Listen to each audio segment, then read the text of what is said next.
Awful. Yeah, awful. And the reason I say that, Matt, is so we're going into a meeting this afternoon.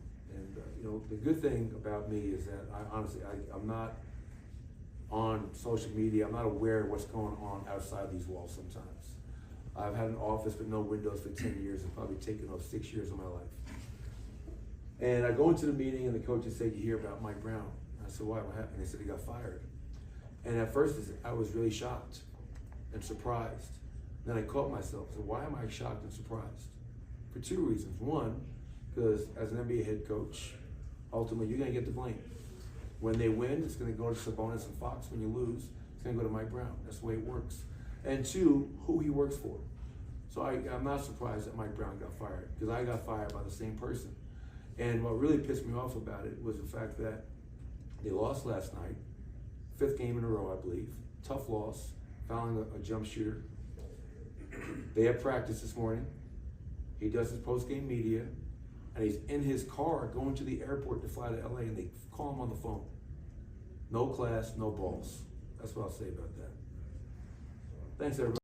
Welcome back to NBA Cinema. So today, man, Mike Brown was fired from the Sacramento Kings after starting out 13-18, and it was big expectations for the Sacramento Kings team. And I'm going to show you some footage of Mike Brown breaking the news to DeAaron Fox after running a full practice today.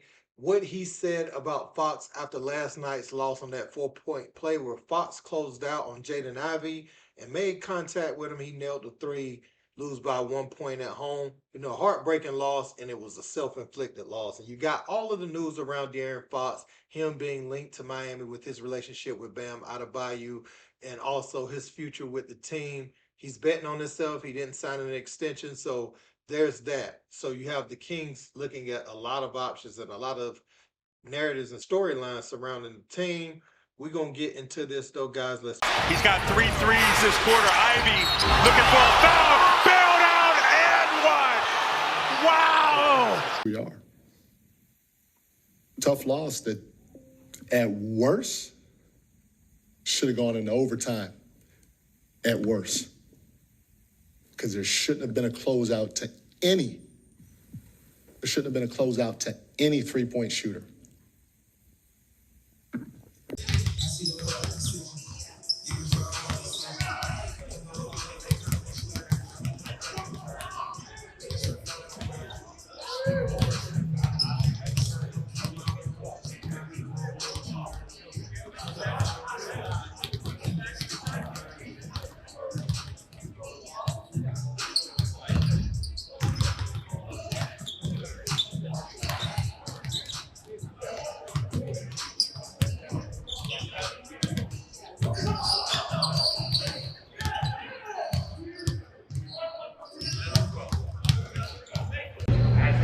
I love it, but I'm going to challenge you, DeAaron Fox.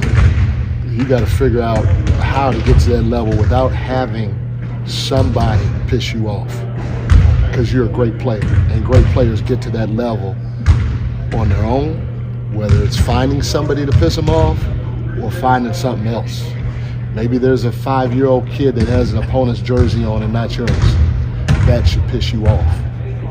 There's nothing you guys can do, right? As you're on your end. What's that? There's nothing you guys can do, coach, teammates on your guys' There's some things that we could do. Yeah. And we're going to continue to try to do it. Okay. But as a great player, you got to take that upon yourself more than worry about other things. Now, if other things come along, great.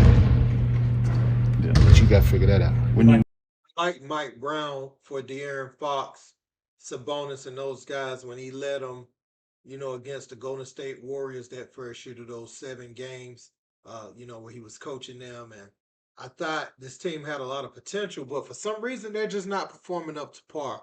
I seen DeMar DeRozan was injured a few games and stuff like that, but this team hasn't necessarily taken a step I thought they would take. I thought they would be not where OKC is, obviously, but, at least around where Dallas is now, some of those teams. Even though Dallas went to the finals last year, I thought Sacramento would be in the mix by adding DeMar DeRozan and letting him be a true third option on a team.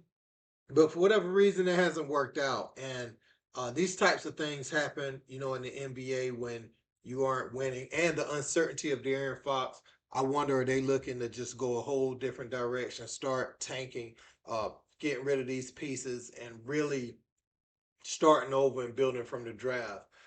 Because there will be some talent coming out in the next few years. But yeah, man, Mike Brown is gone, no longer head coach of the Sacramento Kings. And, you know, I'm pretty sure Mike Brown will be on somebody's bench very soon, whether it's in an assistant capacity or, you know, head coaching capacity. Very soon, I think Mike Brown will be back on the sideline. But let me know what you guys think in the comments about all this. Don't forget to like, share, and subscribe. Till next time. Peace.